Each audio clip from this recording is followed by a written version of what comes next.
भोपाल में आई वो काली रात जिसने हजारों जिंदगियों को मौत के घाट उतार दिया।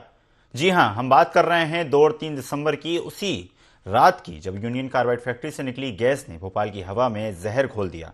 इस हादसे में लाखों लोग प्रभावित हुए, हजारों जिंदगियां खत्म हो गईं। आज इस हादसे की 39वीं बरसी है, लेकिन वो मंजर आज तक भुलाया नहीं जा सका। आज भी लोग उसका दंश झेल रहे हैं और न्याय की गुहार लगा रहे हैं। देखिए रिपोर्ट। 2 और 3 दिसंबर 1984 की दरमियानी रात, ये वो घड़ी थी जब मध्य प्रदेश की राजधानी भोपाल में तबाही का मंजर साफ देखा जा रहा था। राजधानी भोपाल में हर घर में रोजाना की तरह रौनक थी। बच्चे हंसते खिलखिलाते हुए नजर आ रहे थे, लेकिन किसको पता था कि ये हंसी ठिठोली की आवाजें चीख पुकार में बदल जाएगी। ये रात कई लोगों की आखिरी रात बन जाएगी। भोपाल की आबो हवा जहरीली हो चुकी थी। जैसे जैसे रात बीतती जा रही थी, हवा में जहर भी घुलता जा रहा था और ये जहर लोगों को मौत की नींद सुला रहा था। इस जहरीली हवा का कारण था यूनियन कार्बाइड फैक्ट्री से निकली मिथाइल आइसोसाइनेट गैस। गैस का उपयोग कीटनाशक दवाई बनाने के लिए किया जा रहा था। यूनियन कार्बाइड से निकली इस गैस ने भोपाल में तबाही मचा दी। जहरीली हवा से कई लोग सोते ही रह गए और जिन लोगों की नींद खुली वो भी इस भयावह मंजर से नहीं बच पाए। लोग घरों से घबराकर बाहर निकले, लेकिन यहाँ हालात और खराब थे। लोगों का दम घुटने लगा था, सांस नहीं ले पा रहे थे। किसी की आंखों के सामने अंधेरा छा चुका था तो किसी ने रास्ते में ही दम तोड़ दिया। भोपाल के अस्पताल भी मरीजों से भर चुके थे, लेकिन उनका इलाज कैसे और क्या करें ये डॉक्टरों की भी समझ से परे था। हर जगह भगदड़ का माहौल था। इस हादसे का लाखों लोग शिकार हुए तो वही हजारों लोगों ने अपनी जान गंवा दी। ये वो समय था जिसके बारे में आज 39 साल बाद सोचकर भी रोंगटे खड़े हो जाते हैं। अब आपको बताते हैं इस त्रासदी का क्या असर हुआ था। 2 और 3 दिसंबर 1984 की दरमियानी रात का मंजर। यूनियन कार्बाइड से हुआ था गैस का रिसाव। गैस के रिसाव से चारों ओर पसरा तबाही का मंजर। लगभग 45 टन मिथाइल आइसोसाइनेट गैस हुई थी लीक। जहरीली गैस के रिसाव से कई लोग मौत की नींद सो गए। सरकारी आंकड़ों के मुताबिक 3687 लोगों ने जान गंवाई थी। वास्तविक आंकड़ा इससे कई गुना ज्यादा, करीब 5 लाख लोग गैस के संपर्क में आए थे। आज भी गंभीर बीमारियों से जूझ रहे हैं घटना से पीड़ित लोगों की अगली पीढ़ियां भी झेल रही गैस कांड का दंश। 2 और 3 दिसंबर 1984 ये वो रात है जिसने राजधानी भोपाल में तबाही का मंजर सा ला दिया था और इसका कारण था यूनियन कार्बाइड से जहरीली गैस का रिसाव, जिसके आगोश में कई लोग आए, कई जाने चली गई तो कई लोग आज भी इसका भुगतान भर रहे हैं। आपको बता दें कि कई सरकारें आई, कई सरकारें चली गई, लेकिन नहीं बदली तो इन इलाकों की सूरत। कहा जाता है कि वक्त के साथ सारे जख्म भर जाते हैं, लेकिन ये वो जख्म है जो आज तक नहीं भरे। आज 39 साल बाद भी लोग इसके दंश को झेल रहे हैं। 10 वक्त मतलब लाशें भी गई थी हर गली हर सड़क पे, और गैस निकली थी 4 बजे से निकली, कोई पता नहीं था। रात को 2 बजे खबर हुई थी। सब पूरे मोहल्ले के घर छोड़ छोड़ के भाग रहे थे। खूब उल्टी हो रही थी, आंखों में जलन और तबीयत, कहीं तो बेहोश होगा, कहीं मर गए थे ज्यादा जो प्रभावित हुए वो लोग। ये सब घर छोड़ छोड़ के भाग रहे थे। ना कोई बच्चों को देख रहा था, ना कोई माँ बाप को। सब अपनी अपनी जान ले लेके भाग रहे थे। जब सुबह गाड़ी आई किया कंट्रोल हो गया, जब भी नहीं हुआ तो झूठ बोल के सब जनता को वापस ला। कई गाड़ियाँ थी जिनकी घर की ट्रक बसें, तो उसमें भर भर के ले लेके भाग रहे थे इंसानों को।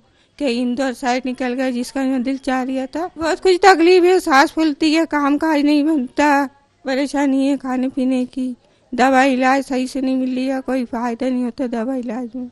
खड़े नहीं होते बनता, चक्कर आने लगते हैं, सांस फूलती है, जरा खड़े हो तो इतनी तेज सांस फूलती है, बुखार नहीं जा रही है, न सर का दर्द जा रही है, आँखों में जलन पड़ रही है, आँखें भी दुख रही हैं। क्या करें, पड़े हुए हैं बस। थोड़ी सी बात करो सांस इतनी है फूलने लगती है कि बात ही मत करो। मेरी तबीयत अच्छी नहीं, जब से गैस लगी जो आँखों में अलग दर्द हो रही है, पानी निकलता है आँखों में से, वो मतलब धुंधला दिखता है, सही से नहीं दिखता मेरे को, दूर के इंसान नहीं दिखते हैं। वो गैस में थी मैं तो खांसी तो ऐसी चली मुझे जैसे उल्टी हो गई थी मुझे। हाँ, वो भागे कहीं नहीं, हम घर में थे, सब भाग गए लेकिन हम घर में ही थे अपना। है हमको उल्टी हो गई, हमारी तबीयत जब से हमारी तबीयत नहीं संभाले, अभी बड़ा ऑपरेशन हुआ मेरा। उस रात में हमारे ससुर उसमें माली का काम करते थे, तो वो रात में आए, वो आके सोए तो फिर एकदम जलन पड़ी आंखों में। तो हमारे ससुर कहले अरे वो गैस निकल रही है, कहले आप सब सोते रहो। तो हमारे ससुर चले, सबको चादर गीला करके सबको सुला दिया था, तो सब सोते रहे, किसी को गैस नहीं लगी थी हमारे घर में। भाई ये मुआवजा कुछ नहीं मिला। सास भी, हमारी सास को लगी थी उधर, उनके भाई के इधर चली गई थी, तो सास को लगी, सास खत्म हुई, ससुर भी शांत हो गए। 3 दिसंबर की रात को जब गैस निकला था 2-2:30 बजे, जब हम लोग यहीं पे रहते थे, घर के अंदर थे, कच्ची झुग्गियाँ थी, आंखों में गैस लगी, अभी भी लाल रहती आंखें, हमेशा आंखों से कम दिखने लगा, खांसी चलती है, सांस फूलती है, काम करने में तकलीफ आती है। वही जो 25-25 हज़ार रुपये दिए थे, उसके अलावा नहीं दिए उन्होंने पैसे। वो भी पहला जो पैसा दिया था वो किस्तों में दिया था, 200 रुपये के बाद में फिर उन्होंने 15-15 हज़ार दिए, फिर बाद में जो दूसरी किस्त दी थी वो 25,000-50 हज़ार रुपये मात्र मिले बस।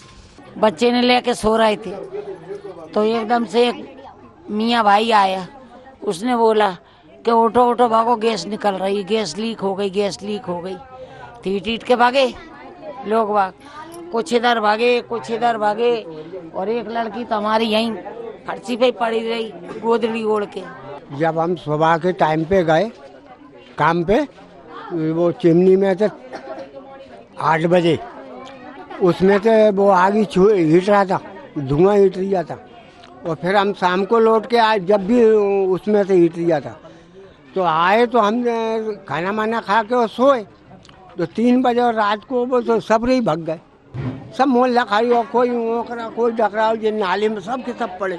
वो हमें ही हो गए थे हम तो नाले में गिर गए थे, तो नाले के पानी से तनक होश आ गया, कैसे मुंह धो लिया था तो उससे तनक बच गए।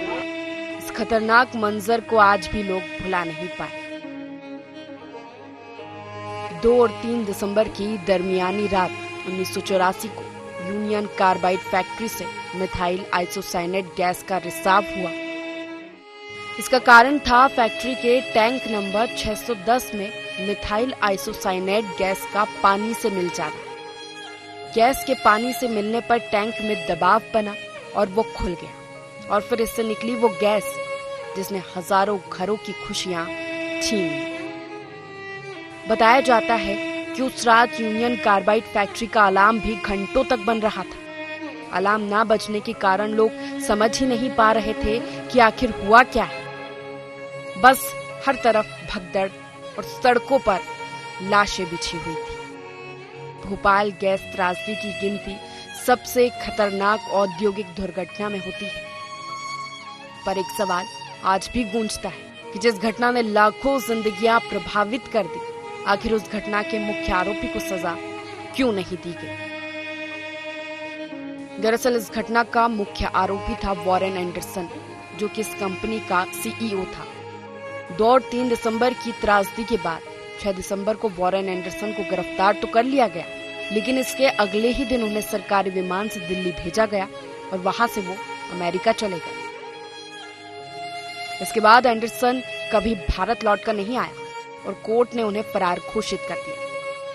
वहीं 29 सितंबर 2014 को फ्लोरिडा के वीरो बीच पर 93 साल की उम्र में एंडरसन का निधन हो गया।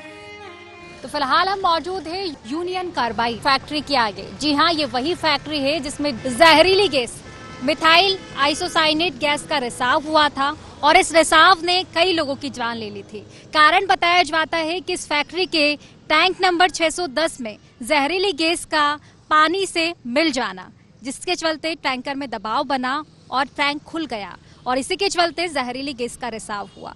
आपको बता दें कि ये गैस मामूली नहीं थी। बताया जाता है कि कीटनाशक बनाने के लिए इस गैस का उपयोग किया जाता था और इस गैस के रिसाव से कई लोग इसकी चपेट में आए।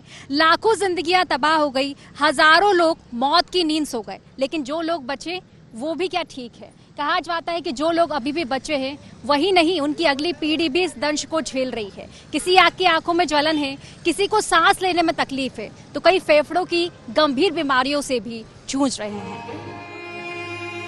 कहने को भले ही इस घटना को 39 साल पूरे हो चुके हैं, लेकिन इसका दंश आज भी लोग झेल रहे हैं। पीड़ित न्याय का इंतजार कर रहे हैं, पर बदले में मिल रही है सिर्फ तारीख पर तारीख।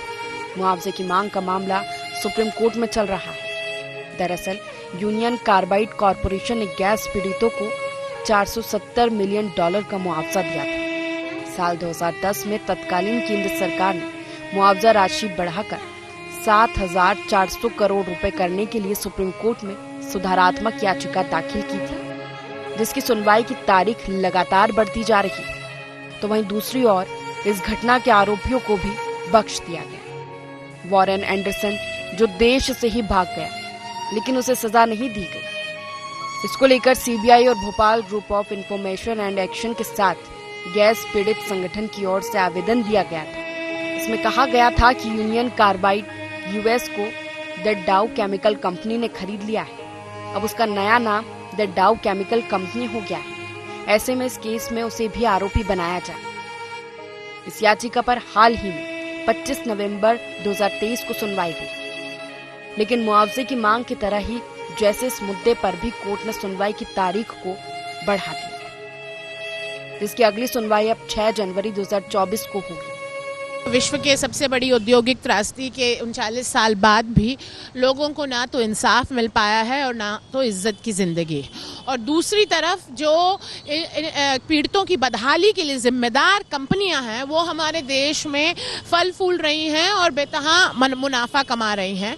चाहे आप मुआवजे की बात करें, चाहे आप प्रदूषण की बात करें, चाहे आप इतने बहावे हादसे के लिए जिम्मेदार कंपनी को सजा और अधिकारियों की सजा की बात करें, सब में पूरी तरह से हमारी सरकार ने सिर्फ कंपनियों का साथ दिया है और पीड़ितों की अनदेखी की है। आज भी लाखों लोग सही इलाज नहीं मिलने की वजह से असमय मर रहे हैं। मध्य प्रदेश सरकार मानती है कि 15,342 लोग गैस की वजह से खत्म हुए हैं और वो आंकड़े वो कभी कोर्ट में पेश नहीं करते हैं। ICMR Indian council of medical research का ये मानना है कि अभी तक 22,000 से ज्यादा लोग गैस जनित बीमारियों से खत्म हुए हैं। संगठनों के कोई खुद के आंकड़े नहीं है, ये सरकारी आंकड़े तो ये भी बोलते हैं कि 5.5 लाख से ज्यादा लोग इसकी वजह से प्रभावित हुए हैं। तो क्या किसी को इंसाफ मिल पाया है? अभी भी पिछले 12 साल से 200 करोड़ रुपया गैस राहत विभाग के पास गैस पीड़ितों के पुनर्वास के लिए पड़ा हुआ है। एक किसी का पुनर्वास नहीं हुआ है, बस पुनर्वास हुआ है तो हमारे मंत्रियों और अधिकारियों का। सरकारी आंकड़ों की बात की जाए तो इस त्रासदी में करीब 3,500 लोगों की जान गई थी, लेकिन हकीकत में मरने वालों की संख्या इससे 4 गुना ज्यादा बताई जाती है। तो वहीं करीब 5 लाख लोग इस घटना से प्रभावित हुए, लेकिन यह आंकड़ा यहाँ तक भी नहीं थमता, क्योंकि गैस पीड़ितों की अगली पीढ़ी भी आज तक इसका दंश झेल रही है।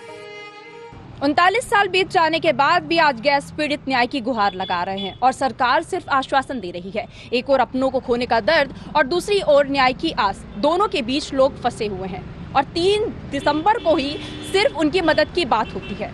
मैं दिव्या तिवारी, कैमरा पर्सन आनंद सुजाने के साथ, IND 24 भोपाल।